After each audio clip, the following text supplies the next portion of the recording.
গাজার পাশাপাশি লেবাননেও ভয়াবহ হামলা চালাচ্ছে ইসরায়েল। প্রাণ হারাচ্ছেন নিরীহ এবং বেসামরিক লোকজন। চলমান উত্তেজনার মধ্যেই দেশটিতে যুদ্ধবিরতির একটি প্রস্তাব দিয়েছে যুক্তরাষ্ট্র। তাদের এই প্রস্তাবে সম্মত হয়েছে লেবাননের প্রতিরোধ যোদ্ধা হিজবুল্লাহ। স্থানীয় সময় মঙ্গলবার বার্তা সংস্থা রয়টার্সকে এ তথ্য জানান লেবাননের এক শীর্ষ কর্মকর্তা। পার্লামেন্টের স্পিকার নাবি বেরির সহকারী আলী হাসান খলিল বলেন, সোমবার মার্কিন রাষ্ট্রদূতকে তাদের বক্তব্য লিখিত আকারে উপস্থাপন করেছে লেবানন।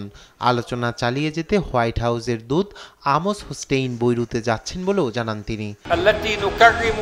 যুদ্ধবিরতি নিয়ে লেবানন ইতিবাচকভাবে লিখিত আকারে তাদের বক্তব্য উপস্থাপন করেছে। আমরা যেসব মন্তব্য পেশ করেছি তা জাতিসংঘের রেজলিউশনের 1701-এর সব বিধানের সঙ্গে সুনির্দিষ্ট আনুগত্য নিশ্চিত করে। লেবাননের পক্ষ থেকে যুদ্ধবিরতিতে সম্মতির কথা জানানো হলেও এ বিষয়ে ইসরায়েলের তাৎক্ষণিক কোনো মন্তব্য পাওয়া যায়নি।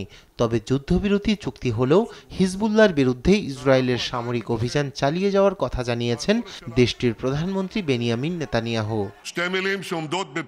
দেশটির উত্তরাঞ্চলের নিরাপত্তা নিশ্চিত করতে সশস্ত্র গোষ্ঠীটির বিরুদ্ধে আক্রমণ চালিয়ে যাবেন আমাদের সেনারা।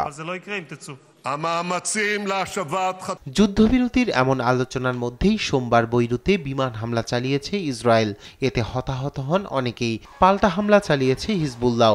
সোমবার ইসরায়েলি জরুরি পরিষেবা এবং নিরাপত্তা বাহিনীর একটি ঘাঁটিতে আঘাত হানে হিজবুল্লাহর রকেট।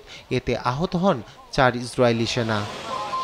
লেবাননে ইসরায়েলের সামরিক আগ্রাসনের মধ্যে চরম অনিশ্চয়তার মধ্যে দিন কাটাচ্ছেন দেশটিতে থাকা বাংলাদেশিরা। ইতিমধ্যে লেবাননের দক্ষিণাঞ্চল থেকে তাদের কর্মস্থল ছেড়েছেন প্রায় 3000 বাংলাদেশি। ইসরায়েলি হামলায় এ পর্যন্ত অন্তত 7 বাংলাদেশি আহত হওয়ার কথা জানা গেলেও এখনও কোনো মৃত্যুর খবর পাওয়া যায়নি। রায়হান কবি শুভ্র, নিউজ ডেস্ক, দেশ টিভি।